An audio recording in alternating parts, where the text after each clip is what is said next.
گند کی طرف جانا شروع. اور ایک وقت تک تو واپسی کا چانس ہوتا ہے, کچھ وقت کے بعد پھر پیسے آ جائیں گے نا, کروڑوں روپے بھی, پھر بھی واپسی کا چانس. تبھی نکاح کے بعد بھی گندگی میں پڑے رہتے ہیں ایسے لوگ. دیر سے جن کی شادیاں ہوتی ہیں نا, شادی کر کے بھی گناہ نہیں چھوڑتے وہ. تو لوط علیہ السلام نے کیا کہا اپنی قوم کو کہ یہ عورتوں سے نکاح کیوں نہیں کر رہے؟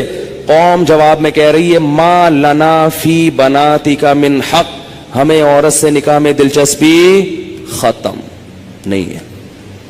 اس سے پتا چلا کہ گناہوں میں جب پڑو گے تو حلال کی لذت بولو نا ختم ہو جائے گی, ختم ہو جائے گی.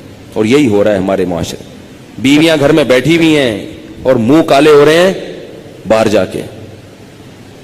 عورتوں کے اپنی زوجاؤں کو وقت ہی نہیں دیتے, محبت ہی ختم ہو گئی, کیونکہ اتنی گرل فرینڈ ہیں اسے منہ کالے کرا لی ہیں, اتنی عورتوں سے منہ کالا کرنے کی عادت پڑ چکی ہے, شادی سے پہلے پڑ چکی ہوتی ہے. آج کل جو شادی کے بعد کیسز آ رہے ہیں نا, وہ پتہ ہے کیا آ رہے ہیں؟ شادی ہوئی تو پتا چلا میرے میاں کی اتنی پہلے سے فرینڈز ہیں, اب چند دن تو بیوی کی طرف رغبت تھی, اس کے بعد وہ پرانی والی فرینڈز وہی شروع ہو گئی. عورت پہ کیا گزرتی ہے؟ عورت سب کچھ برداشت کر لیتی ہے, مگر مرد کی بد کرداری عورت سے برداشت نہیں ہوتی. اس کو یہی نہیں پتا کہ کل کس عورت کے ساتھ دوستی لگائے گا, پرسوں کی. گھر تو ایسے گھر تھوڑی چل سکتا ہے. ایک عورت کی کال ہوتی نا جو ایسے اپنے غم بتاتی ہے, تو میں آپ کو بتاتا, درجنوں عورتیں ہیں. نتیجہ کیا نکلتا ہے کہ ان لڑکوں کو شادی سے پہلے لڑکیوں سے دوستیوں کی عادت پڑ چکی ہوتی ہے, وہ چسکے لے لیے ہوتے ہیں. اب شادی کے بعد پھر وہ کہتے ہیں یار ایک بیوی یہ کیا ہے, یہ درجنوں لڑکیاں, درجنوں لڑکیاں.